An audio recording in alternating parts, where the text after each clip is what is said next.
नमस्कार दोस्तों, मैं प्रिंस सैनी आपका स्वागत करता हूं हमारे चैनल लर्न एंड ग्रो में। आज हम बात करेंगे लैम्बर्ट कोसाइन लॉ के बारे में और फोटोमीटर्स के बारे में डिस्कस करेंगे, ये क्या होते हैं।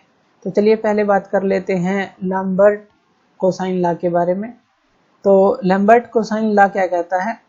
Intensity of illumination. अब इंटेंसिटी ऑफ इल्यूमिनेशन क्या होती है, इसको हम किससे रिप्रेजेंट करते हैं? ई के साथ। और ये होती क्या है, मान लीजिए कोई सरफेस है, ये हमने कोई सरफेस मान लिया और यहाँ पर हमने कोई सोर्स मान लिया, मान लीजिए कोई सोर्स है लाइट का। जब इससे लाइट जो है निकलेगी और नॉर्मली इस यूनिट एरिया पर स्ट्राइक करेगी इस सरफेस के, तो ये जो लुमिनस फ्लक्स जो है यहाँ पर इंसिडेंट करता है इस यूनिट एरिया पर, तो सोर्स से जो लाइट निकल रही है या कहीं की जो लुमिनस फ्लक्स यहाँ पर स्ट्राइक कर रहा है, तो वो जो होती है इंटेंसिटी ऑफ इल्यूमिनेशन होती है, या इल्यूमिनेशन बोल लीजिए इसको। ये किसी भी सरफेस की होती है, ये ध्यान रखनी है। तो intensity of illumination of any point on a surface, कोई भी पॉइंट ले लें किसी सरफेस पे, वो डायरेक्टली प्रोपोर्शनल होती है to cosine of the angle of incidence of light at that point. यानी कि जो ये ई होती है, ये किसके प्रोपोर्शनल होती है? कोसाइन ऑफ द एंगल के। जो एंगल क्या है, मान लीजिए इस तरह से सोर्स है, एक एग्जांपल यहाँ पर लीजिए, मान लीजिए एक स्क्रीन आपने ली और यहाँ पर आपने एक सोर्स ले लिया जो लाइट का सोर्स है, तो यहाँ से लाइट जाएगी इस तरह से। अब ये तो है बिल्कुल, ये नॉर्मली इस पे स्ट्राइक कर रहा है, यानी कि जैसा कि हमने कहा ये डायरेक्टली प्रोपोर्शनल कोस थीटा है, यानी कि थीटा यहाँ पर क्या है। अब इसका नॉर्मल देखें, इस सरफेस का नॉर्मल वो भी बाहर की तरफ है और ये जो लाइट है वो भी इस तरफ जो है स्ट्राइक कर रही है। तो यानी कि जो इनके बीच में अगर हम एंगल देखें, जो लाइट का स्ट्राइक है और जो इसका नॉर्मल है, तो दोनों के बीच में एंगल 0 बनता है, 0 डिग्री। तो ई यहाँ पर अगर कोस थीटा को देखें, कोस 0 क्या होता है हमारा? 1 के बराबर होगा, यानी कि इल्यूमिनेंस जो होगी मैक्सिमम होगी जब थीटा 0 होगा। लेकिन इसी सरफेस को अगर आप थोड़ा टिल्ट कर दें, यहाँ पर इस तरह से टिल्ट कर दें, तो अब इसका जो नॉर्मल है वो कहाँ पर होगा? तो यहाँ पर नॉर्मल ले लेते हैं कि जो इसका नॉर्मल है मान लीजिए इस डायरेक्शन में है, तो ये डायरेक्शन हम ले लेते हैं जो इस सरफेस का नॉर्मल है। और लाइट जो आ रही है ये हम मान लेते हैं इस तरह से आ रही है।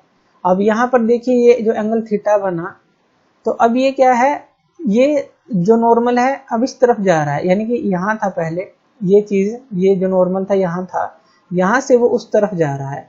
और अगर आप इसको हॉरिजॉन्टल कर देंगे इस तरह से, इस सरफेस को हॉरिजॉन्टल कर देंगे, तो नॉर्मल इस तरफ हो जाएगा और जो लाइट का सोर्स है वो इस तरफ आ रही थी, यानी कि लाइट ये है, तो इनके बीच में कितना एंगल हो जाएगा? 90 डिग्री। और जब 90 डिग्री होगा, थीटा 90 डिग्री होगा, तो कोस क्या हो जाएगा? कोस 90 क्या हो जाएगा? 0। यानी कि जो इल्यूमिनेंस है हॉरिजॉन्टल सरफेस के लिए, जहां पर थीटा 90 डिग्री होगा सरफेस के नॉर्मल में, और जो लाइट इंसिडेंट है उनके बीच में थीटा 90 डिग्री होगा, तो ई क्या होगी वहां पर? 0 हो जाएगी। और जब थीटा 0 होगा, यानी कि सरफेस इस तरह से हो, इस तरह से सरफेस हो, उसका नॉर्मल भी इस तरफ है और जो लाइट है वो भी इस तरफ है, ये लाइट आ रही है, नॉर्मल है ये इस सरफेस का, थीटा एंगल 0, यानी कि ई वहां पर क्या हो जाती है? मैक्सिमम हो जाती है। तो इस लॉ के अकॉर्डिंग जो इंटेंसिटी ऑफ इल्यूमिनेशन होती है किसी भी पॉइंट पर इस सरफेस पर, वो डायरेक्टली प्रोपोर्शनल होगी cosine of the angle of incidence of light at that point. तो ये कहना चाहता है। चलिए नेक्स्ट जो टॉपिक है वो ले लेते हैं कि फोटोमीटर्स क्या होते हैं। अब फोटोमीटर जो है हमारी आईज के प्रिंसिपल के ऊपर काम करते हैं। मान लीजिए हमारे पास दो सरफेसेस हैं, यहाँ पर मान लेते हैं एक सरफेस ये है और एक सरफेस ये है। तो ये दो सरफेसेस हमने लिए। अब इन दोनों में से मान लीजिए एक तो प्योर पूरा वाइट है, एक थोड़ा सा क्रीमी में है, क्रीमी टाइप है। तो आप आंखों से देखकर इनको पहचान सकते हैं, पहचान सकते हैं, सेंस कर सकती हैं हमारी आंखें कि कौन सा ज्यादा ब्राइट है। फोटोमीटर भी इसी प्रिंसिपल पर काम करता है। तो फोटोमीटर क्या होता है? ये एक इंस्ट्रूमेंट होता है जिसका यूज किया जाता है इल्यूमिनेटिंग पावर को कंपेयर करने के लिए दो सोर्सेज की। दो सोर्सेज यानी कि जो लाइट को एमिट करेंगे उनकी, तो उनकी पावर को कंपेयर करने के ये काम आता है। अब प्रिंसिपल ऑफ फोटोमीटर क्या है?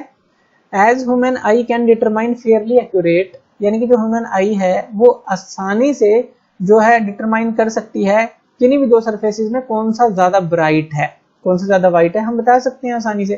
किन किन कंडीशन में बता सकते हैं? एकदम से, या तो दोनों सरफेसेस को एक दूसरे के पास रखा हो, कि मान लीजिए जैसा हमने अभी बात की थी कि एक सरफेस ये है और दूसरा सरफेस ये है, एक दूसरे के पास रखे हैं, आप इनको देखकर बता सकते हैं कौन सा ब्राइट है। या फिर दूसरा, अगर आप एक को दूसरे के बाद एकदम से देखें, मान लीजिए आपको एक सरफेस को दिखाया गया और फिर जो है इसको हटा दिया गया, फिर दूसरा दिखाया गया, यानी कि एक के बाद एक दिखाया गया, एक के बाद फिर दूसरा, तो आप ऐसे भी बता सकते हैं एकदम से कि हाँ इनमें से कौन सा ब्राइट था। टाइम जो है डिले ज्यादा ना हो, एक दिखाया आपको सरफेस फिर दूसरा दिखाया, आप एकदम से बता देंगे कि कौन सा ज्यादा ब्राइट था, क्योंकि आंखें सेंस कर लेती हैं। इसी पर फोटोमीटर जो है वो जो है प्रिंसिपल इसी पर बेस है। तो यहाँ पर हम क्या करते हैं, अब यहाँ पर हम एक स्क्रीन को ले लेते हैं। मान लीजिए हमने एक स्क्रीन ले ली और इसके राइट साइड पर हम एक सोर्स ले लेते हैं और इसके लेफ्ट साइड पर भी हम एक दूसरा सोर्स ले लेते हैं। तो यहाँ पर हम मान लीजिए S1 सोर्स ले लिया, यहाँ पर हमने S2 सोर्स ले लिया। और S1 सोर्स से अगर हम देखें तो लाइट कहाँ पर स्ट्राइक करेगी, राइट हैंड साइड वाले हिस्से पर स्क्रीन के। और S2 सोर्स से देखें तो लाइट कहाँ पर स्ट्राइक करेगी, इस स्क्रीन के लेफ्ट हैंड साइड वाले हिस्से पर। अब इन दोनों के बीच का डिस्टेंस ले लेते हैं। मान लेते हैं जो यहाँ से यहाँ तक का जो डिस्टेंस है ये R1 है और ये यहाँ से यहाँ तक का डिस्टेंस R2 मान लेते हैं, यानी कि ये जो स्क्रीन है और सोर्स तक का डिस्टेंसेस हमने मान लिए। अब हमें करना क्या है, ये जो डिस्टेंसेस हैं R1 और R2 इनको वेरी करना है, यानी कि बदलना है। इसको मान लीजिए पास ले जा रहे हैं और इसको भी मान लीजिए पास ले जा रहे हैं, लेकिन वेरी इस तरह से करना है कि दोनों तरफ वाली जो ब्राइटनेस है लेफ्ट हैंड साइड और राइट हैंड साइड वाली इस स्क्रीन की वो सेम लगे। मान लीजिए एक जो ज्यादा ब्राइट है तो आप उसको कम जो है लेकर जा रहे हैं, लेकिन जो हिस्सा कम ब्राइट है उस सोर्स को ज्यादा आगे लेकर जा रहे हैं, ताकि दोनों तरफ जो है सेम ब्राइटनेस हमें मिले। ये ध्यान रखना है, हमें दोनों हिस्सों पर सेम ब्राइटनेस बनानी है और इन डिस्टेंसेस को उस तरह से वेरी करना है। सेम ब्राइटनेस बनानी है तो जो E1 होगी, इंटेंसिटी ऑफ इल्यूमिनेशन होगी, वो किसके बराबर होगी, I1 by R1 स्क्वायर के, अगर हम S1 सोर्स के लिए देखें। इसी तरह से जो E2 है सोर्स 2 के लिए जो इंटेंसिटी ऑफ इल्यूमिनेशन होगी वो क्या होगी, I2 by R2 का स्क्वायर। हमने फॉर्मूला देखा था E = I by R square पिछले लेक्चर में। अब हम कह रहे हैं कि ब्राइटनेस सेम होनी चाहिए, दोनों हिस्सों की सेम होगी, तो यानी कि जो E1 है वो E2 के बराबर होनी चाहिए उस समय पर जब सेम ब्राइटनेस होगी, क्योंकि जो ये सरफेस की इल्यूमिनेंस है अगर हम बात करें वो बराबर है। तो इसीलिए यहाँ पर ये क्या हो जाएगा, I1 by R1 का स्क्वायर किसके बराबर आ गया, यहाँ पर I2 by R2 के स्क्वायर के बराबर आ गया। यही आ गया E1 = E2 है, तो ये जब वैल्यू पुट करेंगे और यहाँ से हम क्या लिख सकते हैं, I1 by I2। I1 by I2 क्या है, जो पावर्स हैं यानी कि जो इल्यूमिनेटिंग पावर्स हैं उनका जो रेशो है, और यहाँ R1 ऊपर चला जाएगा R1 square by R2 square. ये क्या है, जो डिस्टेंसेस हैं सोर्स से जो इस सरफेस तक का या फिल्म तक का कह लीजिए।